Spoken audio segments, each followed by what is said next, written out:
أليس الله بكاف عبدا. Bismillahirrahmanirrahim. Elhamdülillahi Rabbil alemin. Vessalatu vesselamu ala nebiyyina Muhammedin ve ala alihi ve sahbihi ecma'in. Ve tabi'ine lehum bi ihsanin ila yevmiddin. Varda anna ya erhamer rahimin. Allahümme allimna ma yenfa'una. Varfa'na venfa'na bima allamtana. Ve zidna ilmen ve gfir lana ya Rabbel alemin.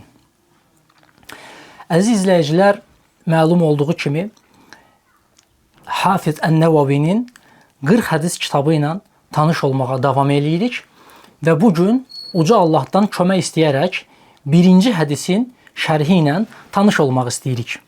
Birinci hədis böyük xəlifəmiz Ömər ibn-Xattabın radiyallahu anhunun hədisidir. Əbu Hafs Ömər ibn-Xattab radiyallahu anhu rəvayət edir ki, Peyğəmbərimiz sallallahu aleyhi və səlləm belə buyurdu: Əməllər niyyətlərə görədir. Hər kəsə yalnız niyyət etdiyi vardır. Hər kimin hicrəti Allah və Rəsulunadırsa, onun hicrəti də Allah və Rəsulu üçündür. Hər kimin hicrəti əldə edəcəyi bir dünya mənfəəti, yaxud evlənəcəyi bir qadın üçündürsə, onun da hicrəti elə hicrət etdiyi şey üçündür. Bu hədisi Buxari və Müslim rəvayət etmişlər. Əbu Hafs Ömər radiyallahu anhunun künyəsidir.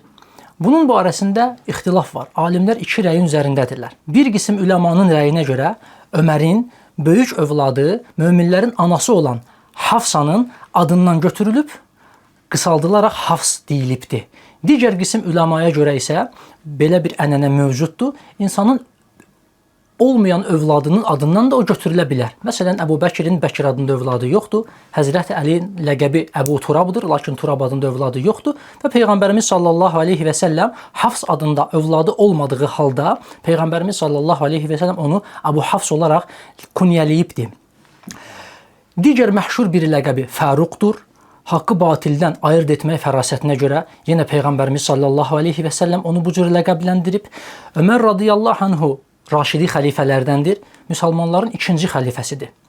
Risalətin 6-cı ilində İslamı qəbul edib və Allahın izni ilə onun İslama daxil olmasından sonra müsəlmanlar Məkkədə izzət tapmışlar. Hicrətin 16-cı ilində Əbu Bəkir radiyallahu anhunun vəfatından sonra sahabələrin şurası tərəfindən xəlifə seçilmiş, müsəlmanlar tərəfindən özünə beyət edilmişdi. Hicrətin 23-cü ilində isə Əbu Lu'lu Əl-Məcusi tərəfindən öldürülərək şəhid edilibdir. Hədisin şərhinə gəlincə isə hədisdə gördüyümüz kimi hədisin əsas oxu niyyət məsələsinin üzərində dövr eləyir. Niyyət insanın qəsdidir. Niyyət qəsd. Bu qəlbin əməlidir. Və hədisdə deyilir ki, İnnəməl ə'məlu bin niyyət. İnnəmə yalnız deməkdir. Ərəb dilinin qrammatikasına görə həsr ifadə eləyir. Yəni, əməllər yalnız niyyətlərə görədir. Bu ona dəlalət eləyir ki, əməlin digər xüsusiyyətlərindən fərqli olaraq əməldə meyar məhz niyyətdir. Həmçinin hədisin quruluşu bizə nə deyir? Peyğəmbərimiz sallallahu aleyhi və səlləm hədisin ilk hissəsində bizə buyurur ki, əməllər niyyətlərə görədir. Bununla Peyğəmbərimiz sallallahu aleyhi və səlləm bizə bütöv bir qayda vermiş olur. Əməllər niyyətlərə görədir. Qayda bitdi. Bundan sonra isə Rasulullah sallallahu aleyhi və səlləm öz gözəl ənənəsinə sadiq qalaraq, gözəl üslubundan irəli gələrək, fəhimlərin məsələyə daha çox yaxınlaşması üçün əməli bir misal verir və hicrət məsələsini misal göstərir. Hicrət və ya qeyri hər hansı bir əməli şəklinə görə biz insanın niyyətinə hökm edə bilərikmi? Bilə bilərikmi ki, bu adam ixlasla bunu Allah üçün edib, yoxsa bu başqa bir mənfəət güdür? Əlbəttə bilmərik. Ona görə Rasulullah sallallahu aleyhi və səlləm əməllərin niyyətlərə görə olmasının mahiyyətini açıqlayaraq bizə belə bir gözəl misal verir. O ki, qaldı hicrətə. Hicrət küfür diyarından İslam diyarına köçmək deməkdir. Vəziyyətdən asılı olaraq təfsilata görə hökmü müstəhəb və ya vacib ola bilər. Bir ibadət növü olaraq qiyamətə qədər onun hökmü baqidir. Qeyd etmək lazımdır ki, bu hədis, bu möhtəşəm hədis dinin təməl əsaslarındandır. İmam Əhməd ibn Həmbəl rahiməhullah buyurur ki, dinin mərkəzi oxu 3 hədis ətrafında dövr edir. Onun birincisi bu hədisdir. Əməllər niyyətlərə görədir. Digəri Ayşə radiyallahu anhanın rəvayət elədiyi, kim bizim işimizdən olmayan bir əməl edərsə, yaxud üzərinə əmrimiz olmayan bir iş tutarsa, o ondan rədd olunar hədisidir. Üçüncü isə Nu'man ibn Bəşirin radiyallahu anhunun rəvayət etdiyi halallar da bəllidir, haramlar da bəllidir. Yalnız bunların arasında şübhəli, qaranlıq məsələlər var ki, hər kim o şübhəlilərdən çəkinərsə, dinini və namusunu qorumuş olar. Hər kim şübhələrdən çəkinməzsə, bir gün harama düşər deyildiyi hədisdir.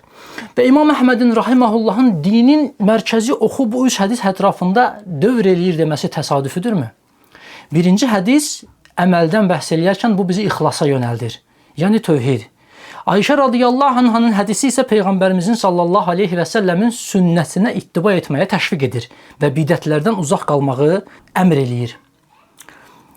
Bu da Peyğəmbərin sallallahu aleyhi və səlləmin sünnəsinə ittiba etmək kimi bir əsasa dəlalət eləyir. Üçüncü hədis isə halal-haram məsələsinə və təqva məsələsinə bizi yönləndirir.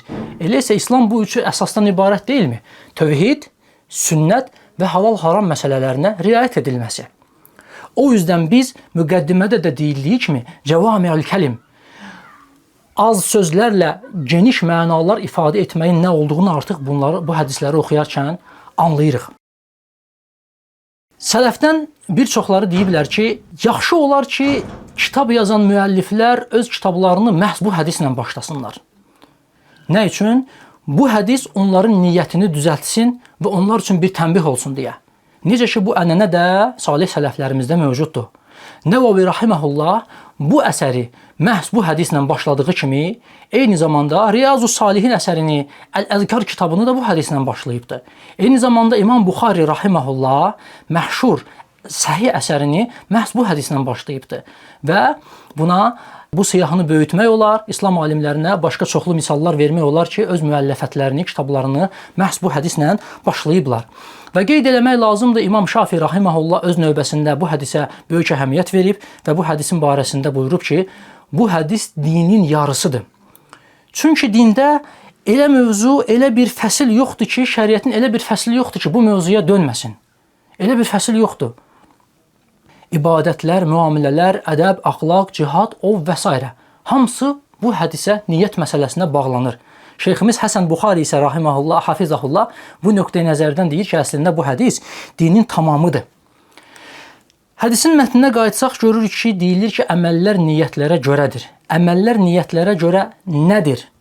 Müəllif başqa yerdə bu hədisi şərh eləyərkən deyir ki, əməllər niyyətlərə görə sayılır və yaxud əməllərin hesabı niyyətlərə görədir.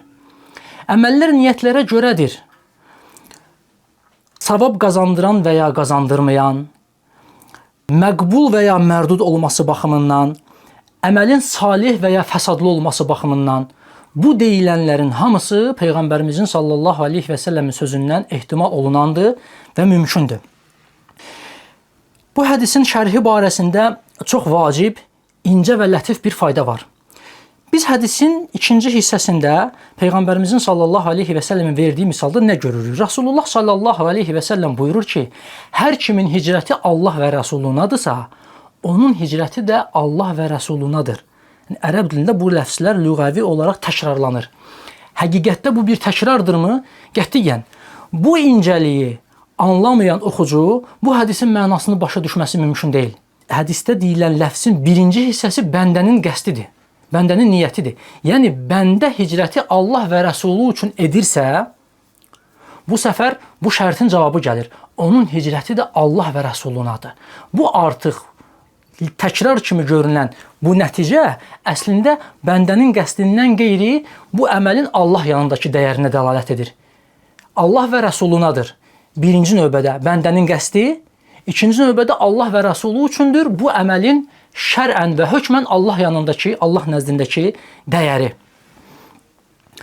Eyni qaydada Peyğəmbərimizin sallallahu aleyhi və səlləmin ikinci verdiyi misal üçün də eyni şeyləri deyə bilərik. Hər kimin hicrəti bir dünya mənfəətini əldə etmək, yaxud evlənəcəyi qadın üçündürsə, Rasulullah sallallahu aleyhi və səlləm nə deyir? Bu ləfsi təkrarlamır. Çünki artıq onun təkrarına ehtiyac yoxdur, buna dəymir. Bu artıq digəri kimi ali bir məqsəd deyil. Ona görə buyurur ki, Peyğəmbər sallallahu aleyhi və səlləm onun hicrəti elə hicrət etdiyi şey üçündür. Yəni o Allahdan savab gözləməsin. O yalnız öz mənfəətinə xidmət edibdir. Bu hədisin şərhindən danışarkən bu hədisi bizə şərh eləyəcək digər mühüm hədislər var ki, onların qeyd olunması labüddür. Onlardan biri Peyğəmbərimizin sallallahu aleyhi və səlləmin buyurduğu idi ki, "Əxvafu mə əxafu aleykum əş-şirkul əsğar." Sizin üçün ən çox qorxduğum şey kiçik şirkdir. Yəni diqqət eləyək. Bu çox mühümdür. Bu xitab kimədir? Bu xitab sahabelərədir. Onların arasında Əbu Bəkir, Ömər, Osman, Əli, Talhə, Zubeyr və necə dahi insanlar var idi. Onlar bu ümmət üçün zühd, təqva abidəsidirlər. Lakin Peyğəmbərimiz sallallahu aleyhi və səlləm onlar üçün qorxur. Nədən qorxur? Kiçik şirkdən. Və sahabələr deyirlər, "Mə huva ya Rasulallah." O nədir ya Rasulallah? Deyir ki, "Ər-riya." O riyadır. Yəni insan ibadət edir, salih əməl edir. Əməlin əsli salihdir, ibadətdir, yaxud itaətdir. Lakin qəsdi Allaha deyil, özünü kiməsə göstərməkdir və yaxud hər hansı bir mənfəəti əldə etməkdir. Peyğəmbərimiz sallallahu aleyhi və səlləm bu işdən ötürü sahabələr üçün qorxursa, biz necə qorxmalıyıq? Və bu fəhmi biraz daha kamilləşdirən başqa bir hədis. Peyğəmbərimiz sallallahu aleyhi və səlləm buyurur ki, mən hədisi icmali olaraq nəql edəcəm. Cəhənnəm ilk alovlandırıldığı zaman 3 şəxs odun başına gətiriləcək və cəhənnəmə atılacaq. 3 şəxs. Onlardan biri mücahiddir. Biri alim və ya qaridir. Digəri isə öz malını mütəmadi olaraq xeyir işlərə, ehtiyaclara sərf eləyən bir xeyriyyətçidir. Bunların əməlləri əzəmətlidir. Əməlləri əzəmətlidir. Ona görə də cəhənnəmə ilk atılırlar. Bəs niyə cənnətə yox cəhənnəmə? Çünki onlar bunu riyakarlıq naminə eləyiblər. Nə üçün bu hədis bizə deyir ki, əməllər niyyətlərə görədir? Əmələ hökm niyyətə görə verilir.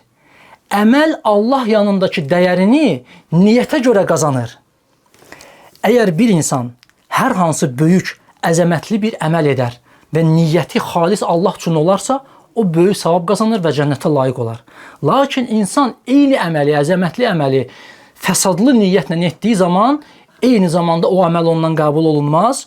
Allah subhanahu wa ta'ala bunu, əgər o əməl ibadət idisə, artıq burada şirk qarışdığı üçün, bunu Allahdan qeyrisinə yönəltdiyi üçün cəhənnəm əzabına layiq bilər Allah subhanahu wa ta'ala bunu. Bu cür fəsadlardan Allaha sığınırıq. Çünki meyar niyyətdir. Niyyət böyük əməlləri kiçik edir Allah yanında, yəni mizan tərəzisində. Eyni zamanda niyyət kiçik əməlləri də böyük eləyir. O ki qaldı niyyətin fiqhi faydalarına, fəqihlərin nəzdində niyyətin yeri nədir? Niyyətin təfsilatı nədir? Niyyət ilk növbədə ibadətləri qeyri-ibadətlərdən, yəni adəti üzrə olan əməllərdən ayırır. İnsan hətta əsli ibadət olmayan bir əməli belə Allah rızası üçün edərsə, niyyətini düzəldərsə, onun üçün ibadət ola bilər. Onun üçün ibadət ola bilər. O yüzden niyyət birinci növbədə ibadəti adətlərdən ayırır. İkinci növbədə niyyət ibadətləri, xüsusilə biri-birinə bənzəyən ibadətləri biri-birindən ayırır. Biri-birindən fərqləndirir. Məsələn, tamamilə eyni şəkildə 4 rükət qılınan zöhr namazı və əsr namazı. Bunları biri-birindən ayıran nədir? Yalnız niyyətdir. Məsələn, səhər fəcr daxil olandan sonra, sübh namazının vaxtı girəndən sonra insan 2 rükət namaz qıla bilər. Bu gecikdirilmiş vitrin qəzası ola bilərmi? Ola bilər. Sübh namazının 2 rükət sünnəsi ola bilərmi? Ola bilər. Sübh namazının fərzi ola bilərmi? Ola bilər. Bunu fərqləndirən meyar nədir? Yalnız niyyət. Məsələn, bir insan digərinə bir miqdar pul bəxşiş eləyə bilər. Biz kənardan bir insanın digərinə pul verdiyini görürük. Həmin o pul sədəqə ola bilərmi? Ola bilər. Zəkat ola bilərmi? Borc verə bilərmi? Borcun qaytarılması ola bilərmi? Mükafat ola bilərmi? Məvacib ola bilərmi? Kəffarə ola bilərmi? Bu hamısı mümkündür. Bəs bunun hökmü nəyə görə olacaq? Meyar nədir? Niyyət. Hansı niyyətlə veribsə, Allah qatında da onun hökmü o niyyətə görə verilir və qəbul edilir. Hətta qeyd etmək lazımdır ki, bəzən eyni bir əməl məhz niyyətə görə ibadət də ola bilər. Allaha yaxınlıq ola bilər. Allah uzaq eləsin, şirk də ola bilər. Hər hansı bir əməl, eyni bir əməl, tamamilə şəkli, zahiri eyni olan bir əməl günah da ola bilər. İnsan bunun mahiyyətindən xəbərsizdirsə, onun üçün mubah halal da ola bilər. Hətta insan xeyrə, üsul üzərində niyyət edibsə, həmin əməl hətta əsli günah olan bir işdirsə, savabı da ola bilər. Ona görə niyyət həddindən artıq mühümdür. Və təsadüfi deyil ki, Peyğəmbərimiz sallallahu aleyhi və səlləm bunu bu şəkildə ifadə eləyir. Əməllər niyyətlərə görədir. أليس الله بكاف عبدا